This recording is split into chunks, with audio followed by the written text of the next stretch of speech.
Eighties நைன்டிஸ்ல ரொம்பவே ஃபேமஸா இருந்த ஹீரோஸ்ல நம்ம கமல் சாரும் நம்முடைய ரஜினி சாரும் ரொம்ப ஃபேமஸா இருந்தாங்க. சோ அதே டைம்ல ரொம்பவே ஃபேமஸான ஆக்டர்ஸ் நிறைய பேர் இருந்தாலும் அவங்க இப்ப நிறைய பேரை காணல. சோ உங்களுக்கே தெரியும், இப்ப நம்முடைய கமல் சாரும் ரஜினி சாரும் தான் படங்கள் நடிக்கிறாங்க. பழைய ஆக்டர்ஸ் யாருமே நடிக்கிறது கிடையாது. சோ அந்த மாதிரி எயிட்டிஸ் நைன்டிஸ்ல ரொம்பவே ஃபேமஸா இருந்த ஆக்டர் தான் நம்முடைய மோகன் ராவ் என்று அழைக்கப்படக்கூடிய ஆக்டர் மோகன். சோ இவருடைய படங்கள் எல்லாம் நீங்க பார்த்திருப்பீங்க. படங்களா இருக்கட்டும், பாடல்களா இருக்கட்டும், டயலாக்ஸா இருக்கட்டும், எல்லாமே அந்த அளவுக்கு ரொம்பவே ஹிட் கொடுத்திருப்பாரு. இவருடைய தமிழ் படங்கள் எல்லாமே பார்க்கிறதுக்கு ரொம்ப நல்லா இருக்கும். இவருடைய ஃபேஸ் பாத்தீங்கன்னா, நீங்க பாத்தீங்கன்னா தெரியும், உத்து பாத்தீங்கன்னா ஃபேஸ்ல பரு, சின்ன சின்ன தளம்புகள் எல்லாம் இருக்கும். சோ இந்த தளம்புகளையும் இந்த பரு எல்லாத்தையும் தாண்டி கர்நாடகா மாநிலத்துல பிறந்து நம்ம தமிழ்நாட்டுக்கு வந்து தமிழ் படங்கள் நிறைய நடிச்சு ஹிட் கொடுத்த ஆக்டர் மோகனை இப்ப வந்து காணல. சோ எங்க போனாரு, என்ன ஆனாரு, எதால படங்கள் நடிக்கல அப்படிங்கறத பத்தி இந்த வீடியோ ஃபுல்லா பேச போறோம். வாங்க வீடியோவை ஸ்டார்ட் பண்ணலாம்.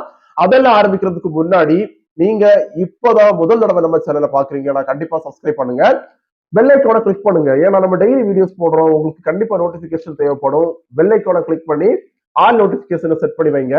மோகன் நடிச்ச படங்கள்ல உங்களுக்கு ஃபேவரட்டான மூவிஸ் எது? நிறைய படங்கள் இருக்கு. அதுல உங்களுக்கு பிடிச்ச மூவி எது? அவருடைய படங்களை உங்களுக்கு பிடிச்ச பாடல் எது அப்படிங்கறத கண்டிப்பா கமெண்ட்ஸ்ல ஷேர் பண்ணுங்க.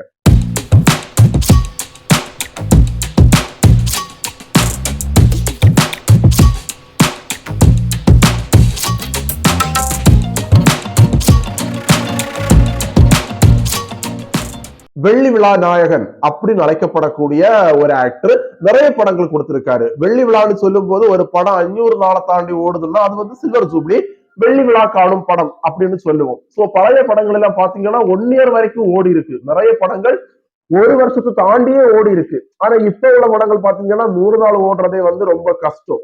ஆனா அந்த டைம்ல பாத்தீங்கன்னா நிறைய படங்கள், இவருடைய நிறைய படங்கள் 500 நாட்களை தாண்டி ஓடி பெரிய அளவுக்கு ஹிட் கொடுத்திருக்கு.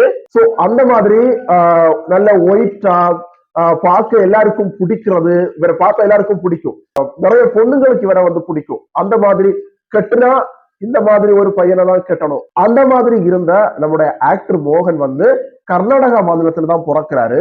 1956 வருஷம் கர்நாடகா மாநிலம் உடுப்பில பிறந்த இவருடைய அப்பா ஒரு ஹோட்டல் வச்சு நடத்திட்டு இருக்காரு. சோ இவர் என்ன பண்றாருன்னா அந்த ஹோட்டல்ல ஒர்க் பண்ணிட்டு இருக்காரு. அந்த டைம்ல ஹோட்டலுக்கு வந்த ஒருத்தர் நம்முடைய மோகன் ராவை பார்த்து அவரை வந்து நாடகம் நடிக்க கூட்டிட்டு போறாரு. சோ நாடகங்கள் பாத்தீங்கன்னா மேடை நாடகங்கள் நடிக்கிறாரு, 2-3 நாடகங்கள் நடிக்கிறாரு. அந்த 2-3 நாடகங்கள் ரொம்ப ஹிட் ஆனதால இவரை வந்து படம் நடிக்க வந்து கூப்பிடுறாங்க. சோ படம் நடிக்கன்னு பாத்தீங்கன்னா ஸ்டார்டிங்ல வந்து தமிழ் படங்கள் நடிக்கல, ஸ்டார்டிங்ல வந்து தெலுங்கு படங்கள் நடிக்கிறாரு. கமல்ஹாசன் சாருக்கு கூட கோகிலா அப்படின்னு சொல்லக்கூடிய ஒரு படத்துல நடிக்கிறாரு.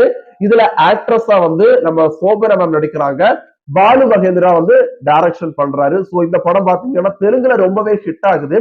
தெலுங்குல ஹிட் ஆனதுக்கு அப்புறம் இவர் வந்து தமிழ் படங்கள் நடிக்கிறதுக்கு வாராரு. நம்ம ரஜினிகாந்த் சார் எப்படி கர்நாடகா மாநிலத்துல இருந்து நம்ம தமிழ்நாட்டுக்கு வந்து சென்னைக்கு வந்து சூப்பர் ஸ்டார் ஆனாரோ, அதே மாதிரிதான் இவரும் கர்நாடகா மாநிலத்துல இருந்து நம்ம தமிழ்நாட்டுக்கு வந்து தமிழ் படங்கள் நிறைய நடிக்கிறாரு. பாலு மகேந்திரா டைரக்ஷன்ல இவர் நடிச்ச முதல் படம் பாத்தீங்கன்னா மூடு பனி அப்படிங்கிற படத்தை நடிச்சிருப்பாரு. சோ இந்த படம் வந்து ரொம்பவே ஹிட் ஆயிடுச்சு. அடுத்தடுத்து பாத்தீங்கன்னா நிறைய படங்கள் நடிச்சாரு. ஸ்டார்டிங்ல வந்து பாத்தீங்கன்னா கோகிலா அப்படிங்கிற படம் நடிச்சதால இவருடைய பேர் வந்து கோகிலா மோகன் அப்படின்னு எல்லாரும் கூப்பிட்டாங்க. இவருடைய 2வது தமிழ் மூவி பாத்தீங்கன்னா நெஞ்சத்தை கிள்ளாதே அப்படிங்கிற 2வது படம் நடிச்சிருப்பாரு. இந்த படம் பாத்தீங்கன்னா 1 இயர் தாண்டி ஓடி ரொம்பவே ஹிட் கொடுத்தது. அடுத்து இவருடைய 3வது படமா நம்முடைய கிளிஞ்சல்கள் அப்படிங்கிற ஒரு படமும் ரொம்ப ஹிட் கொடுத்தது. ஏன்னு பாத்தீங்கன்னா அந்த படத்துல வந்து நம்முடைய பூர்ணிமா நடிச்சிருப்பாங்க, பாக்கியராஜ் சார் இருக்கிறல அவருடைய ஒய்ஃப் வந்து நடிச்சிருப்பாங்க. சோ அவங்களுடைய முதல் மூவி கிளிஞ்சல்கள்.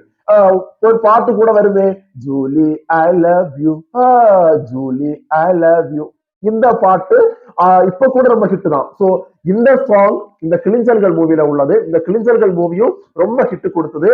500 நாட்களை தாண்டி ஓடி இந்த படமும் சில்வர் ஜூப்ளி அப்படிங்கிற ஒரு பட்டத்தை வந்து கொடுத்தது. இதே ஜோடி மறுபடியும் வந்து பாத்தீங்கன்னா பயணங்கள் முடிவதில்லை அப்படிங்கிற மாதிரி ஒரு படம் நடிச்சிருக்காங்க.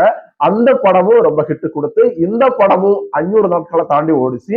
சோ இந்த படத்துல வந்து பாத்தீங்கன்னா நம்முடைய மோகன் சார் வந்து மயக்க வச்சுட்டு பாடல்கள் பாடுவாரு. நீங்க நிறைய படங்கள் பார்த்திருப்பீங்க. மோகன் சாருடைய நிறைய படங்கள் வந்து மயக்க வச்சு பாடுவாரு. சோ இவர் மயக்க வச்சு பாடக்கூடிய படங்கள் நிறைய படங்கள் ஹிட் ஆகும். அதனாலதான் இவருக்கு வந்து மைக் மோகன் அப்படிங்கிற ஒரு பேரு வந்து வந்தது. 1984வது வருஷம் 19 படங்கள் நடிச்சிருக்காரு. 1 இயர்ல 19 படங்கள். இப்ப உள்ள ஹீரோஸ் எல்லாம் 1 இயர்ல 2 இயர்ஸ் ஆனாதான் ஒரு படங்கள் நடிக்கிறாங்க. அந்த டைம்ல 19 படங்கள் 1 இயர் நடிச்சிருக்காரு. அப்ப எந்த அளவுக்கு அவருடைய ஹார்ட் ஒர்க் இருந்திருக்கும்னு நம்ம கொஞ்சம் யோசிச்சு பார்க்கணும். அதே மாதிரி அந்த டைம்ல எல்லாம் படங்கள் எல்லாம் ஒரு 1 மந்த்ல கூட ஷூட் பண்ணி முடிப்பாங்க. 1 மந்த்ல இறங்குற படங்கள் இருக்கு. 1 மந்த்ல ஷூட்டிங், 1 மந்த்லயே வந்து அவருடைய மியூசிக் டப்பிங் எல்லாம் முடிச்சு ரிலீஸ் ஆகக்கூடிய படங்கள் நிறைய இருக்கு. மோகன் சாருடைய கெரியர்ல ரொம்பவே ஃபேமஸான படம் என்னன்னு பாத்தீங்கன்னா மௌன ராகம். மணிரத்னம் சார் டைரக்ஷன்ல நம்முடைய மோகன் சார், ரேவதி மேம் நடிச்சிருப்பாங்க. சோ மௌன ராகம் மூவி இப்ப கூட ஆல் டைம் ஃபேவரட். அதனோட சாங் நீங்க கேட்டீங்கன்னா தெரியும். நீலாவேவா அந்த பாட்டு, அப்புறம் வந்து மஞ்சம் வந்த தென்றலுக்கு அந்த பாட்டு, சின்ன சின்ன வண்ண குயில். சோ இந்த மாதிரி பாடல்கள் எல்லாமே ரொம்ப ஹிட் ஆயிடுச்சு. மௌனராக மூவி பாத்தீங்கன்னா ஒரு மௌனமா போகும். ரொம்ப காமெடிகள் இல்லாம ஒரு மௌனமா அப்படின்னா 2 பேருமே ஆக்டர் அண்ட் ஆக்ட்ரஸ் 2 பேருமே வந்து ரொம்ப மௌனமா ரொம்பவே சூப்பரா இருக்கும் அந்த படம். கார்த்திக் சார் நடிச்சிருப்பாரு. சோ அந்த கார்த்திக் சாருடைய கேரக்டர்ஸ் வந்து பேசப்பட்டாலும் இந்த படத்துல ரொம்ப மௌனமாவே ஆக்ட் பண்ண மோகன் சாருடைய ஆக்டிங் ரொம்ப பேசப்பட்டது. ரொம்பவே ஹிட் ஆயிடுச்சு.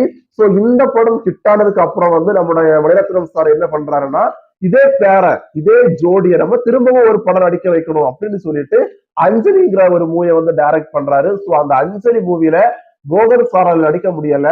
அதனால அந்த படத்துல நம்முடைய ரகுவரன் சார் நடிச்சிருப்பாரு. நம்முடைய மோகன் சார் பாத்தீங்கன்னா ஆக்டரா மட்டும் இல்லாம வில்லனாவும் நிறைய படங்கள் நடிச்சிருப்பாரு. சோ அதுல பெண்களை மையமா வச்சு எடுக்கப்பட்ட விதிங்கிற அந்த படம் வந்து இவருக்கு கொஞ்சம் நிறைய நெகட்டிவ் கமெண்ட்ஸ் வந்து கொடுத்தது. ஏன்னா ஏன்னா ரீசெண்டா கூட விதி மூவி ஓடிட்டு இருந்தது.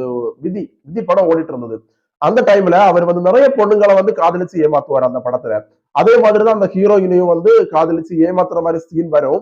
ஹீரோ அண்ட் வில்லன் நடிச்சிருப்பாரு. சோ இந்த மாதிரி பொண்ணுங்களை ஏமாத்துறான் அப்படிங்கிற ஒரே காரணத்துக்காக நிறைய பேர் வந்து விதி படத்துல இருந்து இவருக்கு மேல ஒரு நெகட்டிவ் ஷேட் வந்து உருவாக்க ஆரம்பிச்சாங்க. அதையும் தாண்டி இவர் வந்து அதுக்கப்புறம் வந்த மெல்ல திறந்தது கதவு அப்படிங்கிற அந்த மூவி வந்து ரொம்ப ஹிட் கொடுத்து அதுல வரக்கூடிய பாடல்கள் ரொம்ப நல்லா இருக்கும். வா வெண்ணிலா அந்த சாங்கா இருக்கட்டும், அப்புறம் அதுல வரக்கூடிய குழலூதும் கண்ணனுக்கு அப்படிங்கிற அந்த சாங்கா இருக்கட்டும், எல்லாமே ரொம்ப நல்லா இருக்கும். சோ இவருடைய மூவில மேக்ஸிமம் வந்து பாத்தீங்கன்னா இளையராஜா, எஸ்பிபி, அப்புறம் வந்து நம்முடைய எம்.எஸ். விஸ்வநாதன், சோ இவங்க எல்லாருமே வந்து ரொம்ப முக்கிய அங்கமா இருப்பாங்க. பாடல்களா இருக்கட்டும், மியூசிக்கா இருக்கட்டும், எல்லாத்துக்கும். மோகன் சாருடைய படங்கள் எடுத்து பாத்தீங்கன்னா பாடல்களும் ஹிட் ஆகும், காமெடியும் இருக்கும், ஆக்டிங்கும் நல்லா இருக்கும். கடைசியில ஒரு சோசியல் மெசேஜும் ஏதாவது ஒரு படத்தை வந்து காட்டியிருப்பாங்க. நம்முடைய விதி படமா இருக்கட்டும், அதுக்கப்புறம் வந்து இதய கோவில் ஒரு படம் இறங்குச்சு. என்னுடைய ஃபேவரட் பாத்தீங்கன்னா நான் இப்போ ரீசெண்டா தான் மௌனராகம் பார்த்திருந்தேன், நம்முடைய மோகன் சாருடைய மௌனராகம். அதுக்கு முன்னாடி எனக்கு வந்து ஃபேவரட் பாத்தீங்கன்னா நம்முடைய இதய கோவில் மூவி வந்து ரொம்ப பிடிக்கும் எனக்கு. ஏன்னா சின்ன வயசுல பார்த்தது அந்த படம் ரொம்ப பிடிக்கும்.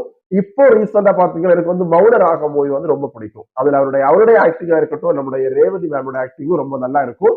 அது மட்டும் இல்லாம சாங்கும் ரொம்ப ஹிட் கொடுத்ததால எனக்கு அந்த படமும் ரொம்ப பிடிச்சது. இந்த மாதிரி நிறைய ஹிட் படங்கள் கொடுத்த மோகன் சார் இப்ப என்ன ஆனாரு, எதனால அவர் நிறைய படங்கள் நடிக்கிறது கிடையாது, இப்ப என்ன பண்றாரு? சோ இதை பத்தி பேசலாம். ஒரு மனுஷன் வந்து நிறைய பணம் சம்பாதிக்கிறான், ஒரு ஹை லெவல்ல இருக்கான் அப்படின்னா அவருக்கு வந்து என்ன வரக்கூடாதது என்னன்னு பாத்தீங்கன்னா தலைக்கணம்னு சொல்லுவாங்க. மமதை, பெருமை, எதுவுமே வரக்கூடாது. அது வந்தாலே அவருடைய அழிவுக்கு தான் அது வந்து வழிவகுக்கும். சோ இவர் வந்து ஒரு அந்த டைம்ல 1980கள்ல ரஜினி, கமல் அவங்களுக்கு இணையான நிறைய படங்கள் நடிச்சு ரொம்ப ஹை லெவல்ல இருந்தவர். இவருக்கு வந்து ஒரு தலைக்கணம் வந்துருச்சு. என்னன்னு பாத்தீங்கன்னா இவரை கூட சேர்ந்து நடிக்கிறதுக்கு இப்ப நம்ம ரஜினி சார் கூப்பிடுவாரு, ஒரு படம் நடிக்கலாம் வாங்க. கமல் சார் கூப்பிடுவாரு, நம்ம சேர்ந்து ஒரு படம் பண்ணலாம் வாங்கன்னு கூப்பிட்டா வரமாட்டேன், நான் வந்து தனியா தான் நடிப்பேன் அப்படிங்கிற மாதிரி ஒரு கேரக்டர். ஷூட்டிங் டைம்ல நான் வரதுதான் டைம், நான் வந்ததுக்கு அப்புறம் தான் நீங்க ஷூட்டிங் ஸ்டார்ட் பண்ணணும், நான் லேட்டா தான் வருவேன், நீங்க எனக்காக வெயிட் பண்ணி இருக்கணும் அப்படிங்கிறதா இருக்கட்டும். நீங்க மதர் டங் வந்து கர்நாடகா, சோ அங்க தெலுங்கு, அப்ப அங்க கூப்பிடுவாங்க, நீங்க எங்களுக்கு படம் நடிக்க வாங்க அப்படின்னு கூப்பிடும் போது இவர் என்ன சொல்லுவாரு, நான் வரமாட்டேன், நான் இங்க தமிழ் படம் நடிச்சிட்டு இருப்பேன், நான் அங்க வரமாட்டேன், வேணா நீங்க தமிழ் படத்தை டப்பிங் எடுங்க அப்படிங்கிற மாதிரி சொல்லுவாரு. அதுக்கப்புறம் பாத்தீங்கன்னா இவருடைய வாய்ஸ் வந்து கேட்கறதுக்கு கொஞ்சம் இவருக்கு வந்து தமிழ் தெரியாது. ஆக்சுவலா மோகன் சாருடைய படங்கள் நீங்க பாத்தீங்கன்னா இவர் வந்து பேசியிருக்க மாட்டாரு. இவருக்கு மோகன் சாருக்கு டப்பிங் கொடுக்கறதுக்கு சுரேந்தர் அப்படிங்கிறவர் தான் இருந்தாரு. நீங்க என்ன நினைச்சிருப்பீங்க, மோகன் சார் தான் எல்லா படத்திலையும் பேசுறாருன்னு. அது கிடையாது. மோகன் சாருடைய நிறைய படங்கள்ல வந்து சுரேந்தர் அவர் தான் டப்பிங்கே கொடுத்திருக்காரு. இவருக்கு வாய்ஸ் கொடுத்தது சுரேந்தர் தான். அப்போ ரீசெண்டா ஒரு இன்டர்வியூல சுரேந்தர் சொல்லியிருப்பாரு, மோகனுடைய வளர்ச்சிக்கு நான் தான் காரணம். அது உண்மையானு கேட்டா அது உண்மைதான். இப்ப ஒருத்தவங்க ஒரு ஆக்ட்ரஸா இருக்கட்டும், ஒரு ஹீரோயின் படம் நடிக்கிறாங்க, ஒரு ஹீரோ படம் நடிக்கிறாருன்னா அவருடைய ஆக்டிங்கை தாண்டி ஒரு படத்துக்கு உயிர் கொடுக்கணும் அப்படின்னு அவங்க குரல், அவருடைய வாய்ஸ். சோ மோகன் சாருடைய எல்லா படத்திலையும் டப்பிங் பேசுறது வந்து சுரேந்தர்.